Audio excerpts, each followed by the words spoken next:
Shalom. కృపగల యేసయ్య మనల్ని ప్రేమిస్తూ ఉన్నారు. ఎంతగా మనల్ని ప్రేమిస్తున్నారు అంటే మన ఊహకందనంతగా, మన ఆలోచనకంతగా ఆయన మనల్ని ప్రేమిస్తూ ఉన్నారు. ఆలోచించండి. సహజంగా తల్లి యొక్క ఆలోచన ఎలా ఉంటుందంటే ఇంకా ఇంకా కొడుకు పెట్టాలి, కూతురికి పెట్టాలి అని ఆలోచన ఉంటుంది. వాళ్ళు తిన్నా కూడా, వాళ్ళు సరిపోయింది అన్నా కూడా ఒప్పుకోరు. ఇంకొంచెం వేసుకో అంటారు, ఇంకొంచెం వేసుకో అంటారు. ఆలోచన చేయండి. అలాగే తండ్రి మనం ప్రేమిస్తున్నారు కాబట్టి తన వాక్యాన్ని మనకి ఇంకా ఇంకా తినిపించాలని ఆశపడుతూ ఉన్నాడు. పరిశుద్ధాత్ముడు మనకి తినిపించాలని ఆశపడుతూ ఉన్నాడు. అందుకే దూరదేశం నుండి, దూర ప్రాంతం నుంచి సేవకులను మన మధ్యలోకి నడిపించారు. ప్రియమైనటువంటి సంఘమా, ఈ సమయంలో మన మధ్యలోకి పాస్టమ్ గారు, పరిశుద్ధ కుమారి గారు వచ్చి మనకి పరిశుద్ధాత్ముడు సిద్ధపరిచినటువంటి సత్యాన్ని బయలుపరుస్తారు. వాక్యము అభిషేకించబడింది, సేవకులు అభిషేకించబడ్డారు, వినేవాళ్ళు కూడా అభిషేకించబడతారు. కారణం ఆయనకి కావాలి, మీరు నేను కావాలి. పాస్టర్ గారికి ఎప్పుడో దేవుడు ఎన్నుకున్నాడు. బహుశా ఈ దేశం గతంలో చూసి ఉండరు, కానీ చూడని దేశానికి తీసుకొని వచ్చారు. ఆలోచన చేయండి. మీరు నేను చూడలేదు పరలోకం ఎలా ఉంటుందో, కానీ అక్కడ నీవు నేను వెళ్ళబోతున్నాం. వెళ్ళబోయే ముందుగా మనం సిద్ధపడాలి. సిద్ధపాటులో ఉన్నాం మనం అంతా. కాబట్టి అభిషేకించబడినటువంటి పరిశుద్ధాత్ముడు సిద్ధపరిచినటువంటి ఆ వాక్యాన్ని వినటానికి మనం ప్రార్థనాపూర్వకంగా సిద్ధపడదాం. ప్రేమతో సహోదరి పరిశుద్ధ కుమారి గారిని ఆహ్వానిస్తూ ఉన్నాను. కలిసి చెప్పులు కొట్టి కృతజ్ఞతలు తెలుపుతాను.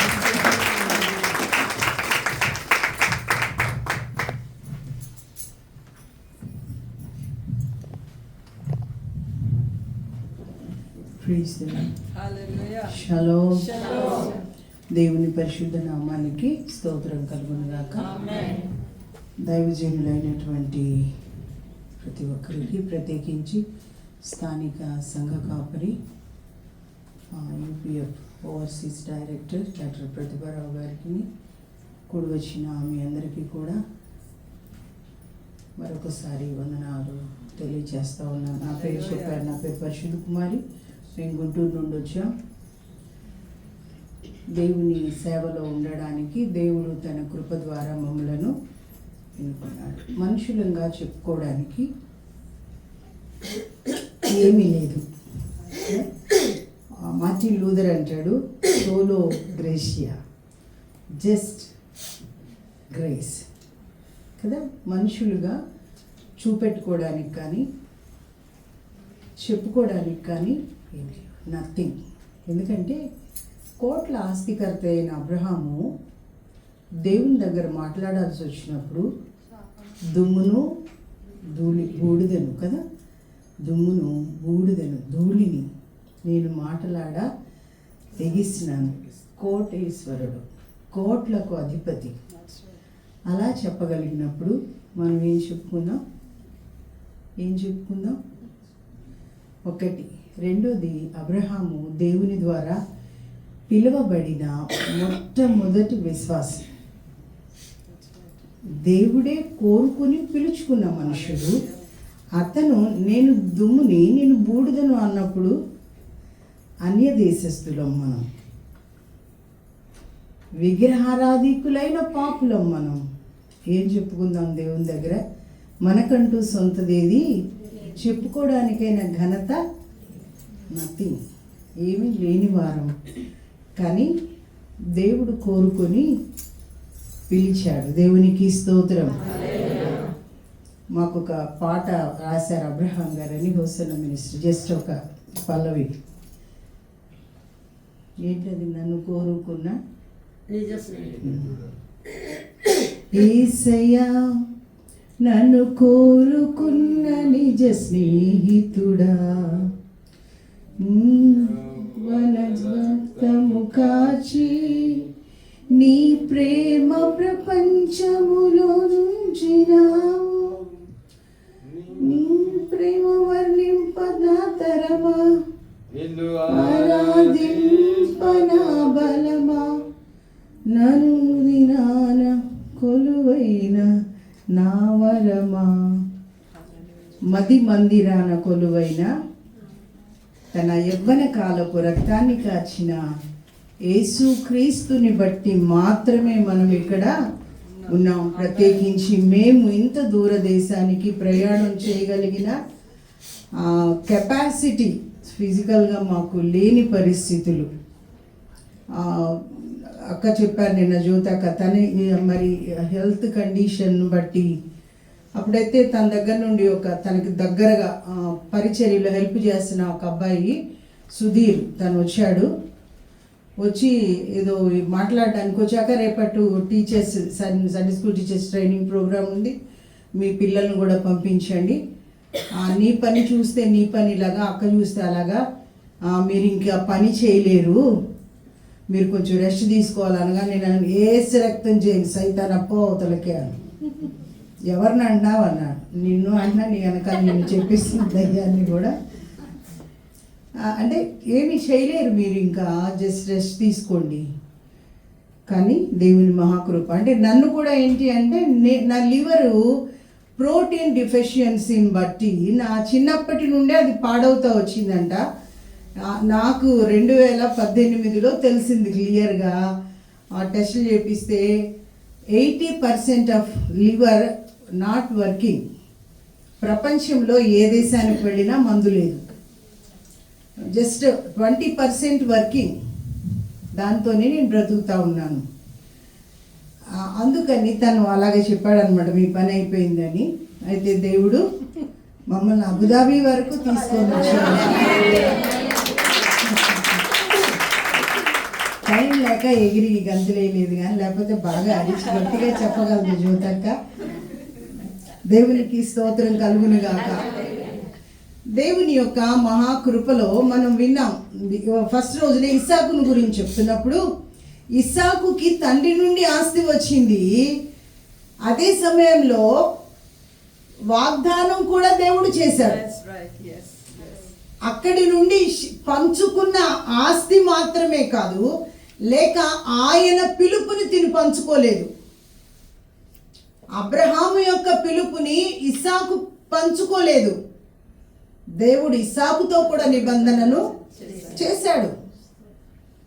ఇస్సాకుతో ప్రత్యేకించి నేను నిన్ను ఆశీర్వదిస్తాను అలాగే చెప్పిన తరువాత ఇస్సాకుని బట్టి, అంటే వాగ్దానం కలిగిన వ్యక్తి, దేవుని ద్వారా ఆశీర్వదించబడిన వ్యక్తిని బట్టి అన్యులు భయపడుతూ వచ్చారు అని. ఇస్సాకుకు పుట్టారు పిల్లలు. అక్కడ యాకోబుని మనం గమనిస్తే తిరిగి యాకోబుతో కూడా దేవుడు ప్రమాణం చేశాడు. ఎవరి వాగ్దానం వారిదే, ఎవరి ప్రమాణం వారిదే. మనం మన నాన్న నుండి మన అమ్మ నుండి మనకి ఒకవేళ ఈ లోకపు ఆస్తులు ఏవైనా చెందొచ్చేమో, కానీ దైవ కార్యాలు, రక్షణ ఇవేవి కూడా వారసత్వంగా వచ్చేవి కావు. పాస్టర్ గారికి ఎలా పిలుపు దేవుని పరిచర్య కొరకు ఉంటుందో, అంటే పాస్టర్ గారిలో పాస్టమ్ గారు ఇంక్లూడ్ అయి ఉంటారు కనుక సేమ్ టైం ఆమె కూడా దేవుని నుండి ఒక వాగ్దానం, దేవుని చేత ఎన్నుకొనబడి దేవుని కొరకైన పిలుపుని కలిగి పరిచర్యలో ఉండడం అనేది జరుగుతూ ఉంటుంది. యాకోబు కూడా అలాగే 28వ అధ్యాయం, మీకు బాగా వాక్యం తెలుసని నేను నమ్మి వచనాలు చెప్పుకుంటూ వెళ్తున్నాను. ఆదికాండం 28వ అధ్యాయంలో యాకోబు పారిపోతూ ఉన్నాడు. పారిపోతున్న యాకోబుకి దేవుడే దర్శనమిచ్చాడు. తనను తాను కనపరుచుకున్నాడు దేవుడు. అంతేగాని యాకోబు దేవుడిని లక్ష్య పెట్టలేదు, పిలవలేదు. నేను ఒక్కడిని, నాకెవరున్నారు ఏంటి అని అడగలేదు. కానీ దేవుడు యాకోబు వెంట పడ్డాడు అనాలి. అంతవరకు దేవుడే యాకోబు వెంట పడి నేను నిన్ను ఆశీర్వదిస్తాను, నేను నిన్ను దీవిస్తాను, నిన్ను విస్తారమైన జనముగా చేస్తాను, మళ్ళీ నేను వెనక్కి తీసుకొని వస్తాను, ఇక్కడ నా మందిరాన్ని నువ్వు కట్టాలి, నిన్ను గొప్ప జనముగా చేస్తానని దేవుడు చెప్పుకున్నాడు. యాకోబు సరే వెళ్ళాడు. వెళ్తే యాకోబు దేవుని నిబంధనను కలిగి ప్రయాణం చేశాడు. దేవుని యొక్క శక్తిని, దేవుని ప్రభావాన్ని కలిగి సిరియాకి వెళ్ళాడు. సిరియాలో వాళ్ళ మేనమామ ఉన్నాడు. అక్కడ ఉన్నప్పుడు మేనమామ దగ్గర ఉన్నాడు. ఒకానొక టైంలో ఎవరైనా కానీ బంధువులైనా ఎవరైనా సామెత ఉంటుంది, ఏమని, 3 రోజులు ఉంటే గనక చుట్టాలు పాతోళ్ళు అయిపోతారు వాళ్ళకంటే, ఇక ఎప్పుడు వెళ్ళిపోతారు అన్నట్లు. అది ఇక ఇతను కూతురు నుంచి పెళ్ళి చేయాలని ప్లాన్ ఉంది. యాకోబే ప్లాన్ బాగా గీయగలడంటే లాబాన్ మాస్టర్ ప్లాన్ కలిగి ఉన్నాడు. 2 కూతుళ్ళని భలే చక్కగా చేశాడు. కానీ యాకోబు విషయంలో తిన మనసు సరిగా లేదు. కానీ అక్కడ యాకోబు అంటున్న ఒక మంచి మాట ఏంటంటే 29వ అధ్యాయం 30వ అధ్యాయం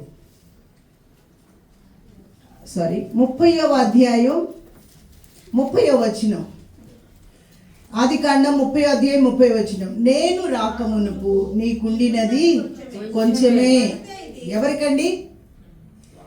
అన్యుడైన ఒక లాబానికి, సిరియా వాడైన లాబానికి ఆస్తి ఎంత ఉంది? కొంచెమే ఉంది. 10 మంది కొడుకులు ఉన్నారు, 2 కూతుళ్ళు కూడా ఉన్నారు. 10 మంది కొడుకులు ఉన్నారు, 2 కూతుళ్ళు ఉన్నారు. యోబుకు ఒక కూతురు ఎక్స్ట్రా, రాత్రి మనం విన్నాం. కానీ ఇతనికి 2 కూతుళ్ళు ఉన్నారు. అయితే తనకి అక్కడ యాకోబు అంటా ఉన్నాడు, నేను రాకమునుపు నీకున్నది కొంచెమే. కానీ ఇప్పుడేం జరిగిందో తెలుసా? అయితే అది బహుగా అభివృద్ధి పొందిను. ఎప్పుడు? నిబంధన కలిగిన మనుష్యుడు అన్యుని ఇంటికి వెళ్ళినప్పుడు కదా. దేవునిని కలిగిన మనుష్యుడు ఒక విగ్రహారాధికుడైన వ్యక్తి దగ్గరికి వెళ్ళినప్పుడు కనబడడమేమో ఇతను పారిపోయి వాళ్ళ అన్న దగ్గర నుండి, తండ్రి నుండి వచ్చినట్లుగా లాభాలు కనిపిస్తా ఉంది, చిన్న చూపుగా ఉంది. నా ఇంట పని చేస్తా ఉన్నాడు, నాకు సంబంధించి నా కూతుళ్ళు లేక నా మనవళ్ళు మనవరాళ్ళు, యాకోబుకి ఎవరూ లేరు, ఏమీ లేదు అనుకుంటా ఉన్నాడు. మా గుంటూరు తెలుగులో చెప్పాలంటే నోరు మూయరా, నేను వచ్చిన తరువాత నీకు ఆస్తి పెరిగింది. దేవునికి స్తోత్రం. నేను రాబట్టి నేను అక్కడ ఇంకా ఒక చక్కని మాట ఏంటో తెలుసా? నేను పాదము పెట్టిన, ప్రైజ్ ది లార్డ్, నీవు పాదము పెట్టిన చోటుని దేవుడు ఆశీర్వదించాడు. కారణం నీవు నిబంధన కలిగిన వ్యక్తివి కనుక, దేవుడే నీ వెంట పడ్డాడు కనుక. ఆలోచన చేయండి, దేవుడు మనం మొదట ప్రేమించలేదు, దేవుడు ప్రేమించాడు, దేవుడు పిలిచాడు, దేవుడు ఎన్నుకున్నాడు, దేవుడు నిన్ను ఏర్పరిచాడు, నీ కొరకు తన ప్రాణాన్ని కూడా పెట్టాడు. అవునా?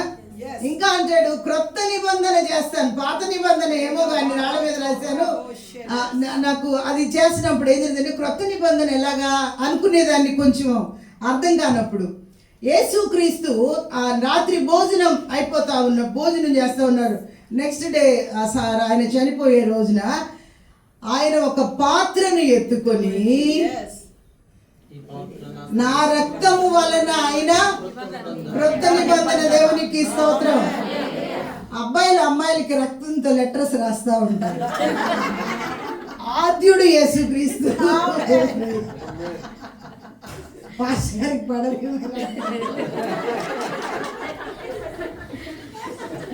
మగండి స్ట్రిక్ట్ వార్నింగ్ రవిప్రసాద్ కదా. ఇది నా రక్తము వలన ఆయన క్రొత్త నిబంధన. ప్రభు అయిన దేవుడు మనలను ప్రేమించి తన ప్రియమైన కుమారుణ్ణి నీ కొరకు పంపించాడు. ఆయనను కలిగిన మనము పాదము పెట్టిన ప్రతి చోటు కూడా ఆశీర్వదించబడుతుంది, బహుగా అభివృద్ధిని పొందుతుంది. దేవునికి స్తోత్రం. నాకు టైము చాలా ప్రమాదకరమైన వ్యక్తి నేను. అదే సమయంలో యెహోషువ గ్రంథం 1వ అధ్యాయంలో దేవుడు అంటాడు, యెహోషువ నీవు పాదము పెట్టిన చోటు నేను నీకు ఇస్తాను. దేవునికి స్తోత్రం. హల్లెలూయా. మేము సండే స్కూల్ పిల్లలకు ఒక పాటలో నేర్పించే వాళ్ళం. ఏమనంటే, ఎంత సుందరంబులు ఎంత సుందరంబులు సువార్త సేవ చేయువాని పాదంబులు కదా. అవును, ఎంత అందమైనవి మన పాదాలు. చూసుకోండి, మేమేం చెప్పించే పిల్లల చేత ఏం చేసేవాళ్ళం తెలుసా? శబాష్, కాలుని ఇలా అనుకోమనే వాళ్ళం, శబాష్ చెప్పుకోమనే వాళ్ళం. కారణం, మన పాదము ఎక్కడ పెడితే అక్కడ అభివృద్ధి, దీవెన, ఆశీర్వాదం, క్షేమం, బలం, స్వస్థత కదా. కొరింథీయులకు రాసిన 2వ పత్రికలో అపోస్తలుడైన పౌలు అంటాడు, మేము ఏమీ లేని వారం అన్నట్లుగా కనబడుతున్నాం, సమస్తాన్ని కలిగిన వారు. మేము దరిద్రులంగా కనబడుతూ ఉన్నాం జనానికి, కానీ అనేకులను ఐశ్వర్యవంతులుగా చేయగలం. Praise the Lord. ఎవరు అంటే, యాకోబు సవాలుగా అంటా ఉన్నాడు, అక్కడికి వెళ్ళి ఒక్కడే పిల్లనిచ్చిన మామ ఏదో కొంచెం బతుకుతా ఉన్నాడు, గొర్రెలు కాస్తా, ఏమి లాభాలు ఎక్స్ట్రా చేస్తున్నావు? నేను వచ్చినాక నా పాదం పెట్టిన తరువాత నీవు ఆ బహుగా అభివృద్ధిని చెందావు. దేవునికి స్తోత్రం. నీవు అనేకులైనటువంటి వారిని ఆశీర్వదించే వ్యక్తివిగా, అనేకులకు అభివృద్ధిని కలిగించే వ్యక్తివిగా దేవుడు నిన్ను చేశాడు. నీ నిబంధన నీదే. ఇదిగో నా రక్తము వలన అయినా క్రొత్త నిబంధన. అంతకు ముందు రాతి మీద రాయబడిందేమో, మరి ధర్మశాస్త్రము దేనిని చేయజాలకపోయెనో దేవుడు దానిని చేశాడు. దేవుడే నీ కొరకు దిగి వచ్చాడు. ఆయన ఒకప్పుడు ప్రవక్తలేమో, రాజు మరి అనేక మంది వచ్చారేమో, కానీ ఈ రోజున నీవు నేను గర్వంగా చెప్పుకోగలిగిన విషయం, దేవాతి దేవుడు నీ కొరకు నా కొరకు తన ప్రాణాన్ని ఆయన దిగొచ్చేసాడు. అసలు దిగి వచ్చాడు. నీ స్థానంలో నా స్థానంలో ఆయన తన ప్రాణాన్ని పెట్టాడు. దేవునికి స్తోత్రం కదా. నీకున్నది.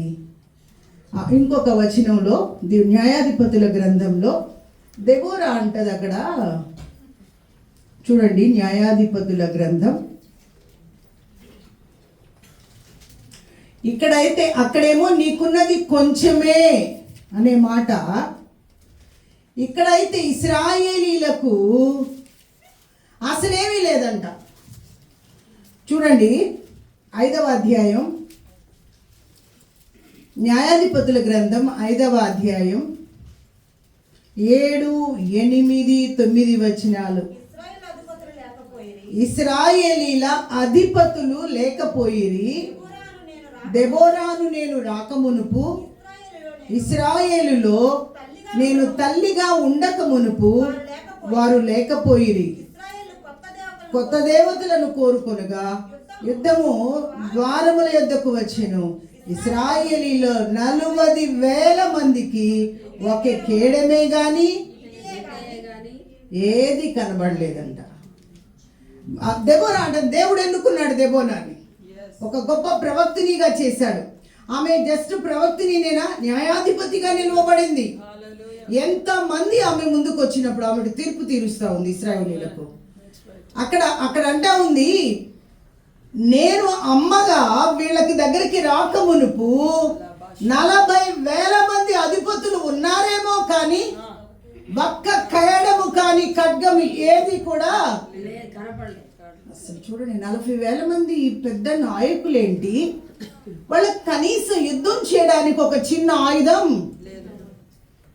ఎంత భయంకరం అంటే. ఒకప్పుడు ఇక్కడ చూస్తే యాకోబు అన్యజనులైనటువంటి వారికి అభివృద్ధిని కలిగించే వ్యక్తిగా ఉంటే, చాలా మంది క్రైస్తవులైన వాళ్ళు కూడా యుద్ధ ఆయుధాలు లేకుండా శత్రువుతో పోరాడడం చేతగాని వారుగా చచ్చి పడిపోయిన స్థితిగతుల్లో ఉన్నారు.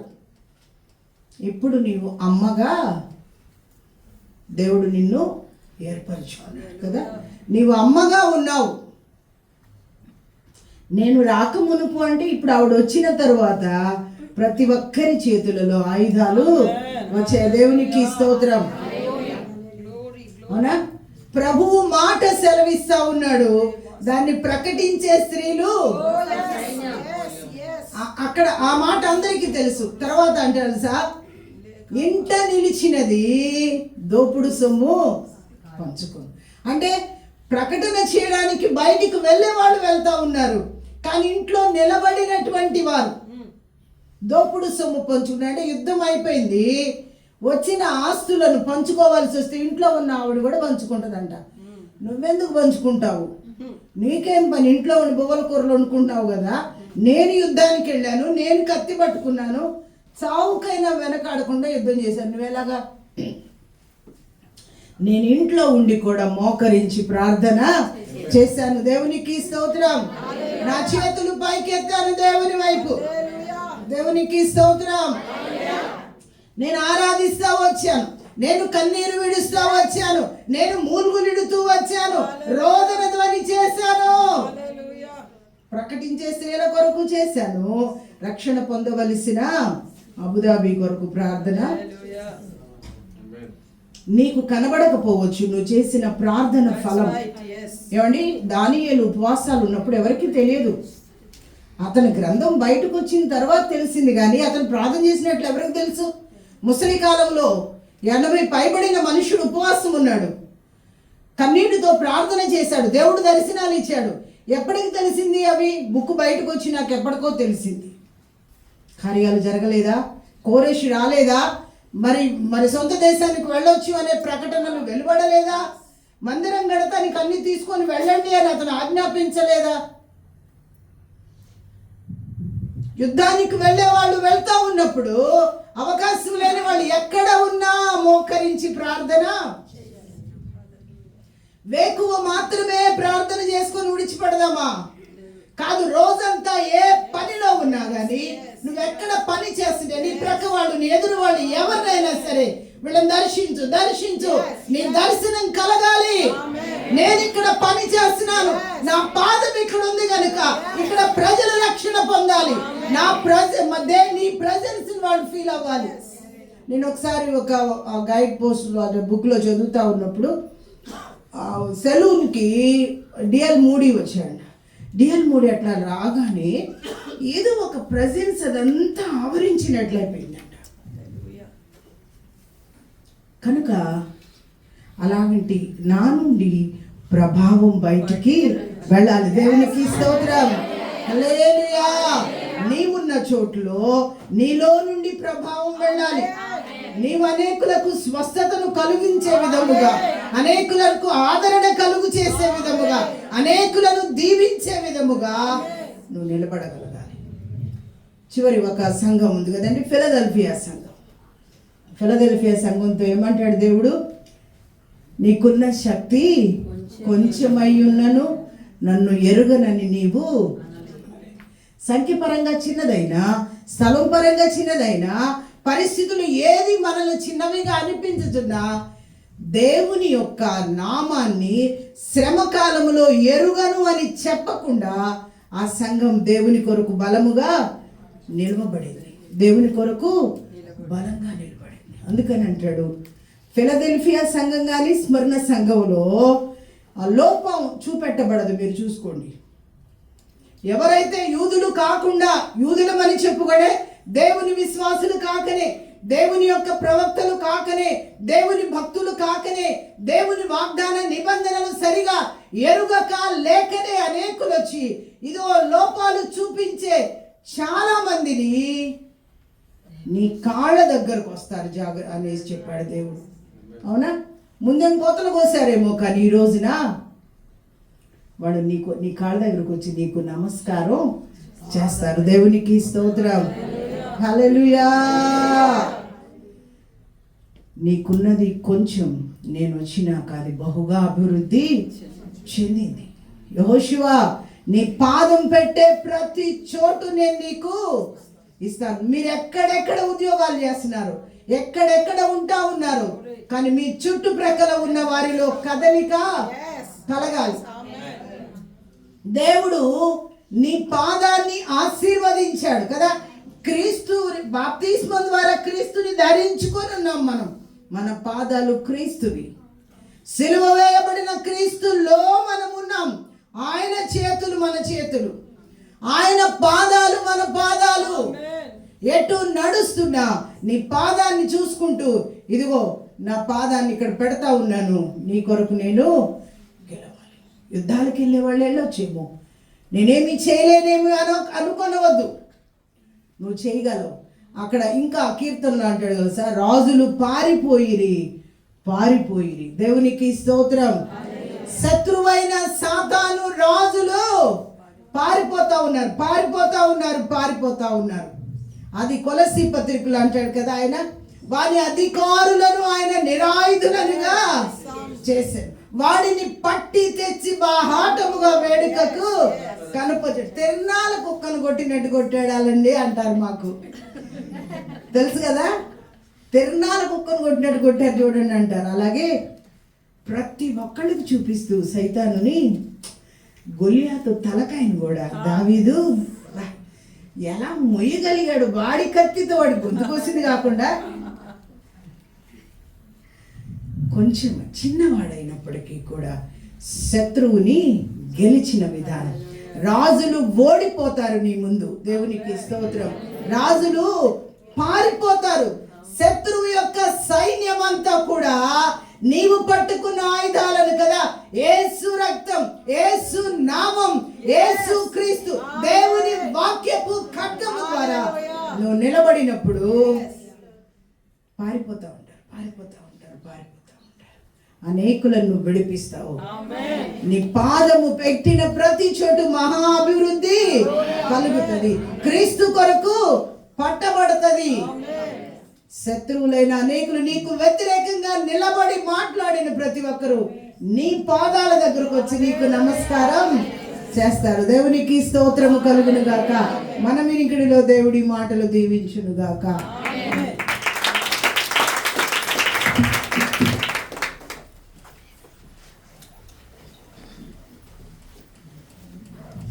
ప్రతి ఒక్కరూ ఒక తీర్మానం చేసుకున్నాం. కృతజ్ఞతలు తెలియచేద్దాం. ఆయన నమ్మదగిన దేవుడు, ఎన్నుకున్న దేవుడు, ఏర్పాటు చేసుకున్న దేవుడు. యాకోబు వచ్చిన తర్వాత లాబాను ఆశీర్వదించబడ్డాడు. యెహోషువ అడుగుపెట్టిన ప్రతి స్థలము తండ్రి తనకు అనుగ్రహించాడు. దెబోరా ఇశ్రాయేలులకు తల్లిగా ఉన్న సమయంలో ఇశ్రాయేలు ఆశీర్వదించబడ్డారు. ఈరోజు నీవు నేను కూడా ఒక తీర్మానం చేసుకోవాలి. నీవు అడుగు పెట్టే ప్రతి స్థలము ఆశీర్వదించబడుతుంది. నీవు నివసించేటువంటి ప్రతి స్థలము కూడా దేవుని యొక్క రాజ్యము స్థాపించబడుతుంది. దెబోరా ఏ విధంగా అయితే ఇశ్రాయేలులకు తల్లిగా ఉన్నదో, నీ పిల్లలకి నీవే ఒక తల్లిగా ఉంటారు. ఆ ఆశీర్వాదాన్ని పరిశుద్ధాత్ముడు మనకి అనుగ్రహిస్తూ ఉన్నాడు. అలాంటి ప్రత్యేకత, అభిషేకము మనకి పరిశుద్ధాత్ముడు అనుగ్రహించాడు. శత్రువు పారిపోతాడు. దావీదు గొలియాతును అంతం చేశాడు. తన తలను పట్టుకొని తీసుకొని వచ్చాడు. అందరూ ఆశ్చర్యపోయారు. చిన్నవాడైన పెద్ద కార్యం చేశాడు. ఈరోజు నీవు నేను కూడా చిన్నవాళ్ళమైన పెద్ద కార్యాలు చేస్తాం. కారణం ఏమిటి అంటే, క్రొత్త నిబంధన జనులము మనం. మీరు నేను కూడా క్రొత్త నిబంధన జనులం. యేసయ్య పరిశుద్ధ రక్తము ద్వారా క్రొత్త నిబంధన ఆశీర్వాదములకు వారసులుగా మనం పిలువబడ్డాం. కాబట్టి ఒక తీర్మానం చేసుకుందాం. క్రొత్త నిబంధనలో నన్ను ఉంచినందుకు వందనాలయ్యా. నీ యొక్క నిబంధనను స్థిరపరచటానికి, నీ రాజ్యాన్ని స్థాపించటానికి నేను నా కుటుంబం ఒక పాత్రగా వాడబడాలి అని ఆశపడుచున్నాము యేసయ్యా. మా కుటుంబాలు ఎక్కడైతే అడుగు పెడతాయో అక్కడ ఆశీర్వాదము ఉంటుంది అని మేము నమ్ముచున్నామయ్యా. మా పాదాలు ఎక్కడైతే అడుగు పెడతాయో అక్కడ ఆశీర్వాదము ఉంటుంది అని మేము నమ్ముచున్నాము యేసయ్యా. యెహోషువ అడుగు పెట్టిన స్థలము ఆశీర్వదించబడింది. దెబోరా నివసించిన స్థలము ఆశీర్వదించబడింది. మేము నివసించేటువంటి స్థలము, దేశము, ప్రజలు రక్షణతో కూడిన ఆశీర్వాదాలు పొందుదురుగాక. ఆశీర్వాదములకు వారసులుగా మమ్మల్ని అందరినీ కూడా పిలిచినందుకు తండ్రి నీకు వందనాలు. మమ్మల్ని అందరినీ కూడా ఎన్నుకున్నావు, ఏర్పాటు చేసుకున్నావు, ప్రత్యేకపరుచుకున్నావు. ప్రత్యేకమైన అభిషేకించబడినటువంటి పని చేయటానికి అభిషేకించుకున్నందుకు నీకు వందనాలు. ప్రతి ఆటంకాన్ని, ప్రతి అనుమానాన్ని, ప్రతి చీకటి అధికారాన్ని యేసు ప్రభు శక్తిగల నామములో మా జీవితాల నుండి భారతముతో బయలువందిస్తున్నాను. యేసు రక్తములో మా జీవితాలను ముద్రిస్తూ యేసు ప్రభుని ఒప్పుకొనొచ్చు. యేసు సజీవుడు, యేసు పునరుత్థానుడు అని ప్రకటిస్తాము అని ఒప్పుకొనొచ్చు. ఒక తీర్మానం చేస్తూ యేసు ప్రభు శక్తిగల నామములో ప్రార్థించి ఆశీర్వాదాన్ని, అభిషేకాన్ని యేసు ప్రభు నామములో పొందుకొనొచ్చున్నాము తండ్రి. ఆమేన్.